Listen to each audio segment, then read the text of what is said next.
We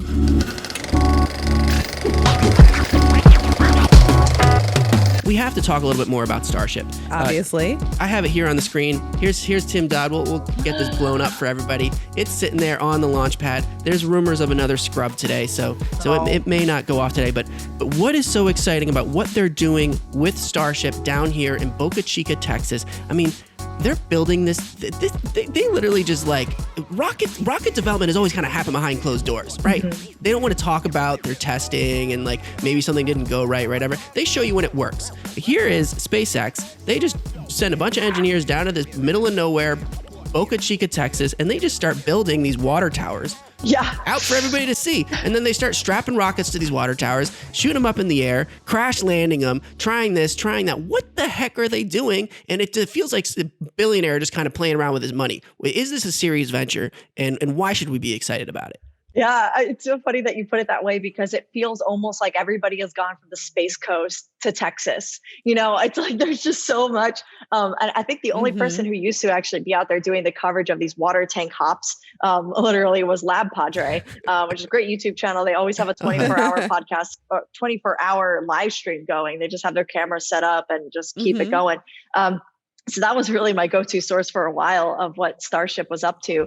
But for one, like Elon's even said it about Starship, like the reason he went with stainless steel, not only because it has a really, really high melting point, it's cheaper than carbon fiber, but it looks cool. It looks futuristic. It reminds him of just like old sci-fi. And because of that, like that's what's, I think just, like you were saying, is it just like a billionaire kind of just having fun? It's like, well, there's of course a portion of that, but also like it's in the trial and error where innovation happens. And like, if they weren't constantly testing this out, then, you know, like we would just be sitting around still looking at images made on a computer of like SLS, for instance, you know, but instead there's this constant this constant, not to like totally, you know, like make fun of SLS in a sense, but like, I mean, let's talk about that though. Yeah.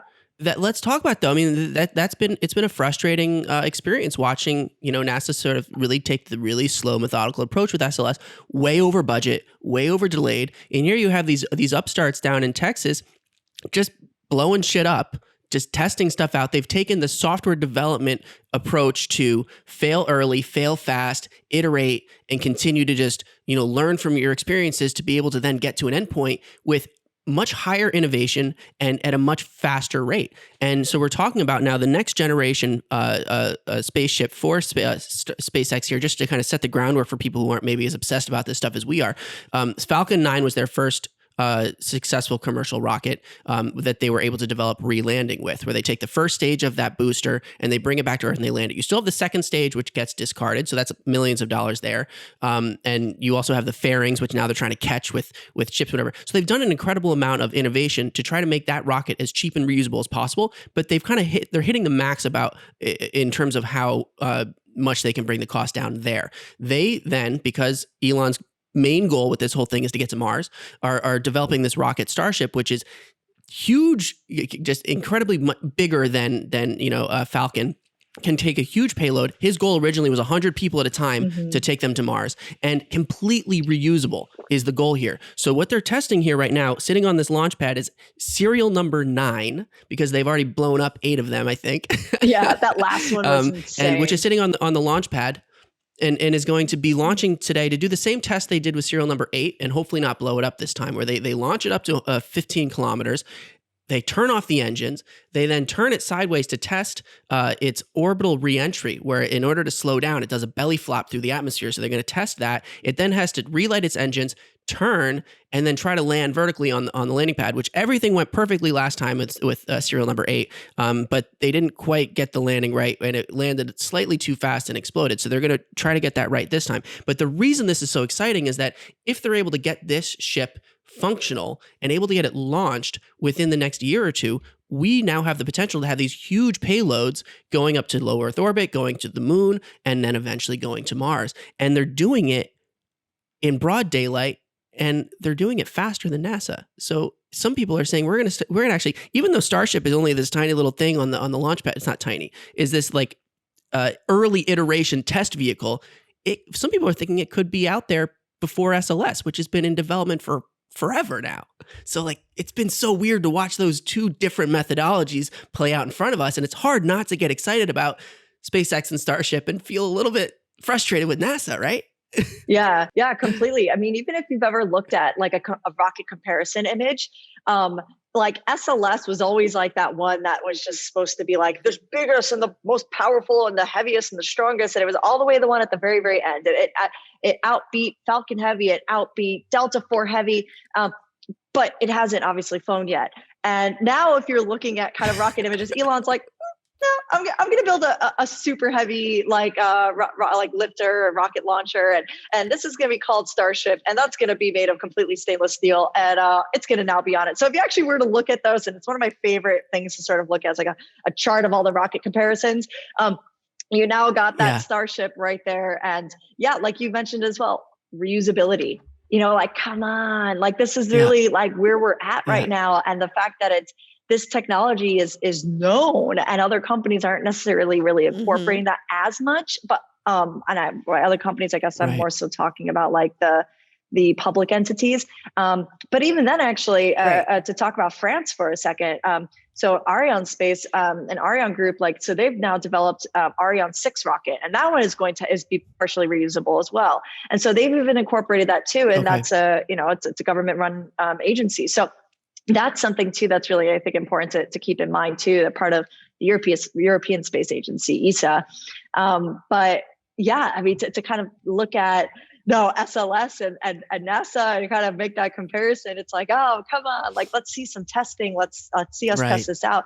But again, it's like you were saying too, it's tax dollars, it's public money, and so they have to be like extremely careful about really like where they're putting, I guess, that spending towards, because if that blows up, with Elon, he just probably obviously has to talk to his investors and is like, hey, like, it blew up, but that's part of the testing. It's part of the experiment. Don't worry. We already got 5 other, serial number rockets in developed. We have like SN 10 through 15 ready to go. And those are going to be rolling out as soon as this one's done. But it's extremely important. And as you mentioned, with it kind of doing its horizontal turn and then back to vertical, that is something that I believe is going to be the long-term plan as well for heading on over to the moon and Mars too, because there's going to be Starship Luna too, which is going to be specifically for the moon and carrying a lot of people on board too. So just imagine being on that. It's amazing. Oh my God. I'm ready. I have full intention of flying on one of these things at some point. Are you excited for that potential? Are you going to be going to space at some point? For sure. Yeah. I definitely see myself going to space. Amazing. I'm more so heavily relying on like those prices coming down for space tourism, but at least experiencing that. My first goal though is to do just like a 0G flight, like have you guys heard of that one? Yeah. So, I mean, it's essentially an airplane experiencing microgravity, but I'd love to do that. I think it would just be so much fun. I think those are about $6,000, but I would just be super fun. Well, we're saying it right now, 2021, we are planning to have a party in space at some point in our lifetimes. Yes. So we're all going to be there. We're going to just be jamming out on the moon, on Mars, in some space station. We've got Bigelow Space and all these other companies are talking about building space stations. Yeah. Let's talk for a brief second about Jeff Bezos' vision for the future of spaceflight versus Elon Musk's vision, where Musk is all about planetary, not colonization. What's the word we're using? Settlement. I don't know. Planetary habitability, where he wants to, get humans on Mars in a long-term sustainable civilization that if Earth has problems, that will continue to survive and thrive. Bezos' whole vision here is O'Neill cylinders. Mm-hmm. One of the coolest concepts, these giant space stations that are self-sustaining, that have maybe rotating habitats, but they could actually be huge civilizations in all these different O'Neill cylinders spread out throughout the entire solar system. I think that Blue Origin, that's their goal, is to be able to kind of enable, I think he said, 1 million people to be living and working in space in our lifetime. What is that going to look like? That is so cool to think about. Yeah, it makes me think a bit about like The Expanse. I mean, I feel like almost every sci-fi movie has their own rendition of the O'Neill cylinder. I mean, you have an orbiting space station that's created artificial gravity on board, And there was a great documentary about Bezos and Amazon. Actually, I just watched. I'm pretty sure the documentary is just called Amazon. I don't exactly remember. And it actually shows Bezos on stage when he was introducing Blue Moon, which is going to be their lunar lander, and kind of his vision for the future. Exactly what you were mentioning. He has this vision of actually having a presence in orbit, like low Earth orbit, being out in space, orbiting around, probably also Mars, being between Earth and Mars, being orbiting around the moon. And that's something that I think is going to be really exciting. I mean, having thousands of people living on this orbiting space station. But yeah, an O'Neill cylinder is just so fascinating. And it kind of also makes me think a bit about when you look inside and it shows, like, at least the artist rendition, all this greenery. And it's just like, literally it's inside this like this cylinder shape. It makes me think a bit about that scene in Interstellar where they went into this like fifth dimensional like world. And I mean, I think honestly that's fascinating. And that's coming from the richest man alive, like, richest person on the planet. Like, that's, again, privately funded company and it's coming from Amazon, which every single one of us probably has ordered from Amazon at least once in our life. And so, that's something that I see happening. I mean, he's like 70 years old, probably, maybe a little bit younger. Bezos? How old is he? I think he's Bezos younger. Is young. Really? Musk and Bezos are in their 50s, I think. Well, I know Musk these are is young guys. younger, but are you sure? Wait, no way. I thought Jeff Bezos was. Yeah, I think Jeff Bezos is under 60. Oh, okay. Oh, wow. He's 57 years old. Yeah, he's 70. Yeah. Look at that. Oh, man. Got him. Just under 60. But how amazing is it that literally the two wealthiest guys in the world now are their biggest goals now are to be doing these incredible space programs. And we're just so fortunate. I know a lot of people are not fans of Musk and Bezos in terms of like their reputation as businessmen, in terms of how they treat employees, in terms of, a lot of the kind of negative stuff that they've maybe had to like push the edge on in order to be successful with their visions. And I get all of that, but it's ethical hard practices, I think is what you're trying to say. Yeah, that one. Yeah. But it's hard as somebody who's excited about space, it's hard not to get excited about their visions and the fact that, they're able to implement some of this stuff with the incredible innovation that they brought to their respective industries before they got into space. When we talk about Amazon, since the pandemic has happened, if you want to order something here in New York, and you're like, I don't want to use Amazon, I'm going to get it through, B&H or Adorama or one of the other, electronics or camera stores.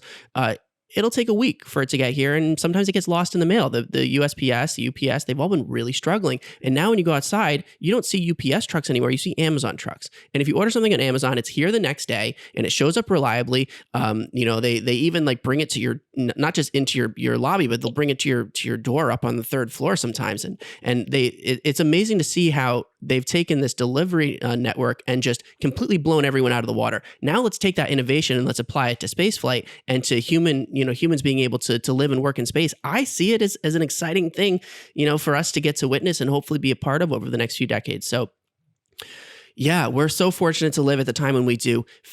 Just over 4 years ago, December of 2016, reusable spaceflight didn't exist. It was a dream of this crazy dude, Elon Musk, who wasn't yet the richest man in the world or the second richest. He was just this dude who was trying to build these companies that were insane. Tesla, that's never going to work. SpaceX, that's never going to work. You go back a decade, right? Even 4 years ago, both of these companies were at a stage where they both looked like they could fail within the year, right? And now both of these companies have just completely taken over their respective industries. Reusable spaceflight isn't just a pipe dream. It's been demonstrated over and over again at SpaceX, and now other companies are adopting it as well. How lucky are we to live at this time where spaceflight is now again something to be excited about? 2021 is going to be an incredible year. Thanks for checking out this clip from our show. To watch more clips or full episodes, click on our profile below. If you want to stay up to date on all of our new episodes and videos, click subscribe. And if you have any ideas for future guests or topics that you would like to see us cover on the show, leave us a message in the comments or connect with us on any of our social media channels at Funtime Program. Or on our website at funtimeprogram.com. We'll see you in the next one. Bye-bye.